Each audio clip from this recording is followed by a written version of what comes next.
Olá, meu querido aluno. Eu sou a doutora Tamires Matos, professora e especialista em Direito e Processo Previdenciário.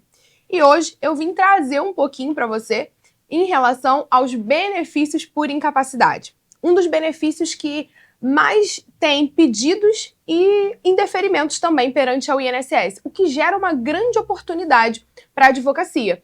Mas como fazer o meu primeiro benefício por incapacidade? É isso que eu vou te ensinar nessa aula. E nossa primeira explicação aqui é quanto à legislação. Tudo que eu vou aplicar aqui hoje é baseado nessa legislação, que é obrigatória. Você precisa ler essa legislação para que você possa entender todo o passo a passo e como fazer, entender o benefício ali no todo. Constituição Federal, ela rege todo o sistema previdenciário, então ela fala do sistema previdenciário, artigo 201. Lei de Benefícios da Previdência, no seu artigo 42 ao 47, que é a Lei 8.213 de 91. Regime da Previdência Social, no seu artigo 43 ao 50. Lei 14.331 de 2022 e a Portaria Conjunta 38 de 20 de junho de 2023. Que disciplina a concessão do benefício por meio de análise documental, que é uma inovação que a gente tem, que veio aí junto com a pandemia. Então, é uma lei também obrigatória para que você possa acompanhar. Então, essa é a legislação que vai, regir todo o nosso material e toda a nossa explicação aqui hoje. Quais são os fundamentos práticos? A primeira coisa que você precisa entender para fazer um benefício por incapacidade são as diferenciações entre doença, incapacidade, invalidez, deficiência, o que é um acidente, o que é uma doença pré-existente. E hoje eu vou te dar esses conceitos, que são conceitos iniciais para que você possa começar a caminhar e entender a viabilidade desse benefício. Primeira coisa que você precisa diferenciar: nem toda doença vai dar direito a um benefício. Eu sei que é muito corriqueiro dos clientes chegarem pra gente, os segurados, pessoas mais leigas, perguntando assim: eu tenho determinada doença, eu tenho direito a esse benefício? Eu tenho direito a ficar afastado pelo INSS? Mas, meu aluno, o que eu preciso te falar é que doença não dá direito ao benefício. Sim, o que dá direito a um benefício previdenciário é o que a gente chama de incapacidade. E aqui eu trouxe os dois conceitos para você. A doença, de uma forma teórica, ela é entendida como uma condição que afeta o funcionamento normal do corpo. Em alguns casos, ela gera sintomas físicos e emocionais. E nem sempre ela vai gerar uma incapacidade para o trabalho. Vou te lançar uma pergunta. Quantas pessoas que você conhece aí que tem ali diabetes, por exemplo, tem o diagnóstico de diabetes, mas elas continuam trabalhando, tem o diagnóstico de uma hipertensão, mas continua trabalhando.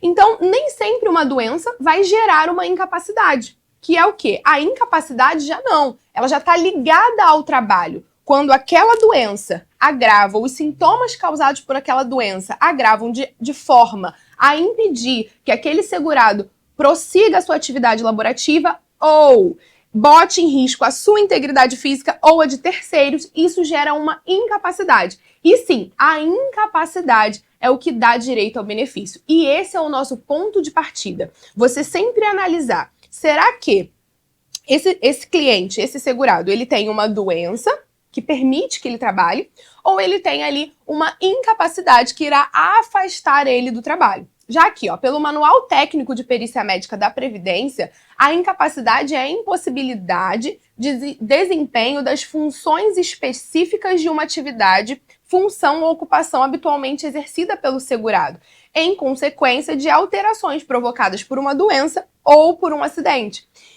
Então, primeiro você vai analisar, existe uma doença, claro, mas aquela doença causa de fato uma incapacidade para o trabalho? Aquele segurado de fato, ele precisa estar afastado do seu trabalho para que faça ali um tratamento, ou os sintomas levam ali a um agravamento, colocando a vida dele em risco ou a vida de terceiros?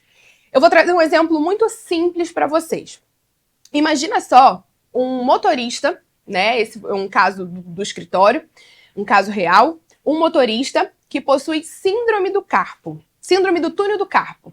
Ele não consegue fazer ali aquele movimento de rotação ali do volante devido a um procedimento cirúrgico. E ele está impossibilitado. Você imagina colocar esse motorista de ônibus coletivo para dirigir longas horas. Será que ele conseguiria? Será que ele não estaria colocando a vida dele e de terceiros, todos aqueles passageiros que estão ali no ônibus, em risco? Então, quando isso ocorre, existe uma incapacidade. Então, ele precisa se afastar. Então, para garantir essa renda, entra aí a Previdência Social, que garante, né, um benefício voltado à incapacidade para essas pessoas. Incapacidade.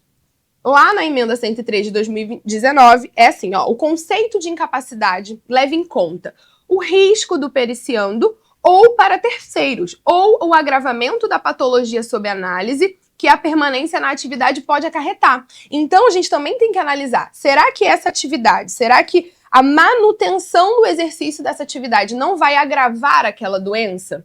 Será que um cliente, por exemplo, um segurado, acometido de hérnia de disco, será que a manutenção desse movimento repetitivo não agravaria? Ou será que manter-se pegando peso naquela atividade ali que tem que pegar muito peso, será que não agravaria o seu problema? Então, esse fato gera uma incapacidade, o que consequentemente dá direito a um benefício. E aí a gente tem uma diferenciação. Antes de 2019, a Constituição Federal previa: a Previdência Social atenderá, nos termos da lei, a cobertura de eventos como doença, invalidez, morte e idade avançada. No entanto, levava os segurados ao erro. Falava ali, ó, doença. E esse conceito vem se modificando. Apesar de, antes de 2019, a cobertura também era da incapacidade, mas muitos clientes acreditavam, muitos segurados acreditavam, pelo benefício se chamar auxílio-doença, que o fato de ter uma doença gerava ali o direito ao benefício. E a verdade não. O que gera o direito ao benefício é a incapacidade. A gente vai repetir isso aqui muitas vezes. O que gera direito ao benefício é a incapacidade. E aí vem a reforma da Previdência, a emenda 103 de 2019, fala o quê? A Previdência Social será organizada sob a forma de regime geral de previdência social, de caráter contributivo e de filiação obrigatória, observados critérios que preservem o equilíbrio financeiro e atuarial, e atenderá na forma da lei a cobertura de eventos de incapacidade temporária, que é o antigo auxílio-doença, ou permanente, que é a aposentadoria por invalidez, a antiga aposentadoria por invalidez, para o trabalho e idade avançada. Então a gente muda essa redação, mudando todo esse conceito ali, né, fazendo essa diferenciação muito clara entre o que é doença e o que é incapacidade. E aí a gente traz outros conceitos também, conceitos importantes, como deficiência e invalidez, que são coisas também completamente diferentes. Nem sempre aquela doença vai gerar uma incapacidade, mas ela pode gerar um impedimento de longo prazo, que está caracterizado ali na seara da deficiência, o que não dá cobertura a esse benefício. Sim, a deficiência ela dá cobertura a outros benefícios, como o benefício assistencial, que a gente conhece, né, que é muito conhecido pelos nossos clientes segurados como LOAS. Então, a deficiência, né, acumulada com outros critérios, podem levar a outros benefícios, mas não ao benefício que a gente vai tratar aqui nas nossas aulas, que será o benefício por incapacidade.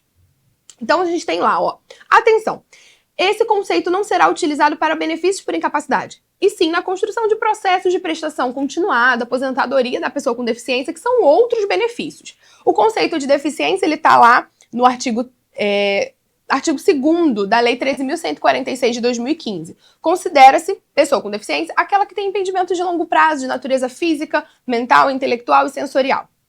O que não quer dizer que essa pessoa aqui com deficiência não vai exercer atividade laborativa. Isso que a gente tem que ter muito claro em mente. Quando a gente fala de benefício por incapacidade, automaticamente nós somos remetidos a esse afastamento da atividade laboral. A pessoa com deficiência, ela pode permanecer no trabalho, inclusive vertendo contribuições ao sistema, tendo direito ali a uma aposentadoria. Já a pessoa, né, que está acometida da incapacidade ou da invalidez, que a gente vai ver já, não tem condições de permanecer no trabalho. E aí vamos para o conceito de invalidez. A invalidez pode ser conceituada como uma incapacidade laborativa total permanente com prazo indefinido. Omniprofissional, multiprofissional, a gente ainda vai ver esses conceitos, e insuscetível de recuperação ou reabilitação profissional, em consequência de doença ou acidente. Aqui, quando a gente fala de invalidez, a incapacidade é tão grande que acomete esse segurado, que acomete esse cliente, que existe um prazo maior de recuperação. Ele está insuscetível, a incapacidade é total, ele não consegue prestar uma outra atividade, ele não consegue ser reabilitado. Por exemplo, como eu dei um exemplo para vocês, olha, um cliente, por exemplo, acometido de hérnia de disco, ele não pode pegar peso, ele tem uma restrição. Mas talvez para uma atividade administrativa, para uma atividade mais leve, ele conseguiria. Então, não é um caso de invalidez. Mas quando a gente diz que ele não tem, né, capacidade laborativa remanescente para uma outra atividade, aí já é o caso da invalidez. E, por fim, a gente tem aqui o conceito de doença pré-existente. Por que eu trouxe esse conceito? Porque a doença pré-existente, ela não gera direito ao benefício, o que é diferente, né, da incapacidade. E a gente vai ver em relação a isso.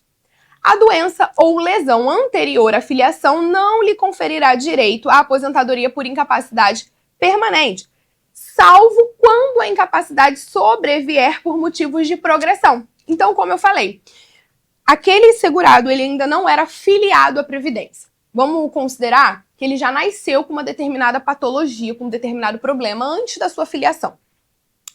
E aí, por aquela patologia pura e simples, ele não terá direito ao benefício. Mas, considerando que ele começou a trabalhar, verteu contribuições ao sistema e, num determinado momento da sua vida, aquela patologia se agravou. Teve um agravamento, uma progressão dessa patologia. Aí sim, ele terá direito ao benefício, porque a incapacidade foi posterior, apesar da doença ter sido pré-existente.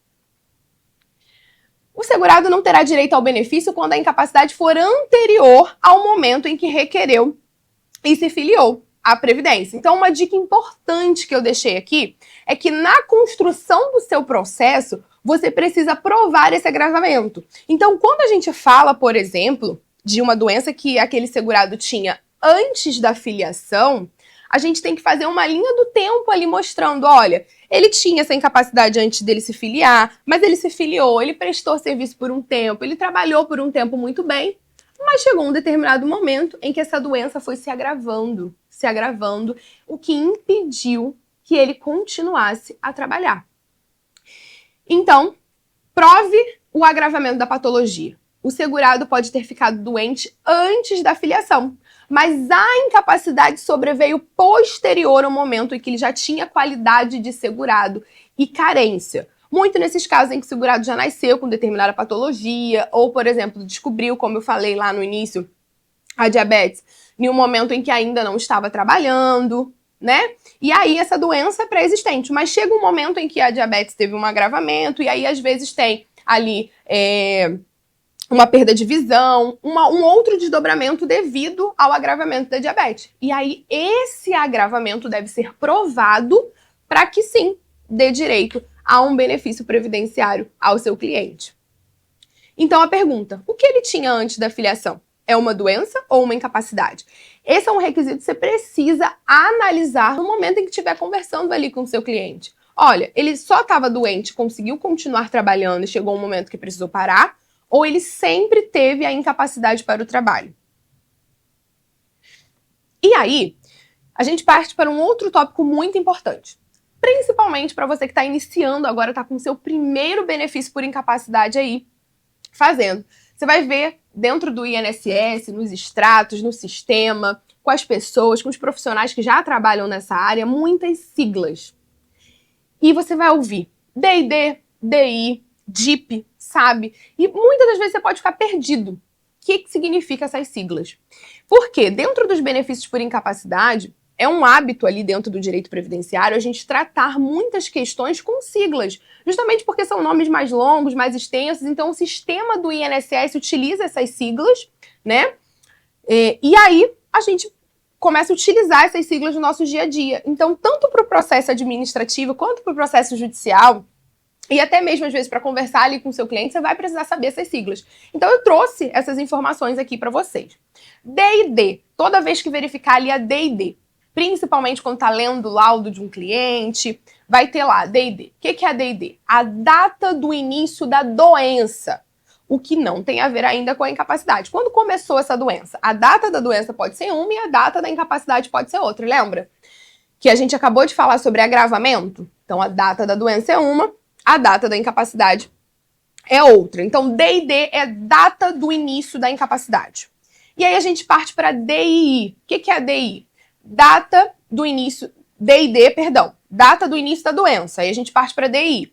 Data do início da incapacidade. Essa sim, deve ser muito bem monitorada, verificada por você, porque essa pode comprometer ali todo o seu processo. Data do início da incapacidade. Por quê? Na data do início da incapacidade, seu cliente ele vai precisar ter os requisitos formais, que a gente vai ver um pouquinho mais à frente, nos blocos à frente, que é a data do início da incapacidade, ele precisa ter o quê? Qualidade segurada e carência. A gente vai ver um pouquinho mais pra frente isso. DIP, data de início de pagamento.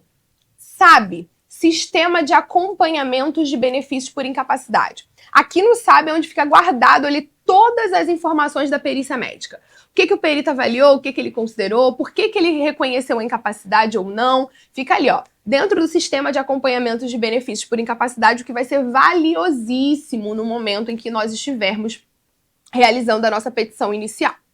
INFEBEM, que são as informações ali do benefício, vocês vão ver também. NB, vocês vão colocar isso muito também na petição de vocês, que é o número do benefício, que identifica aquele benefício. E RMI, que é a renda mensal inicial, é quanto aquele cliente vai receber ali, né, quando faz o cálculo ali, qual é a renda inicial dele. E aí, a gente finaliza esse bloco para falar sobre os requisitos de viabilidade no nosso próximo bloco.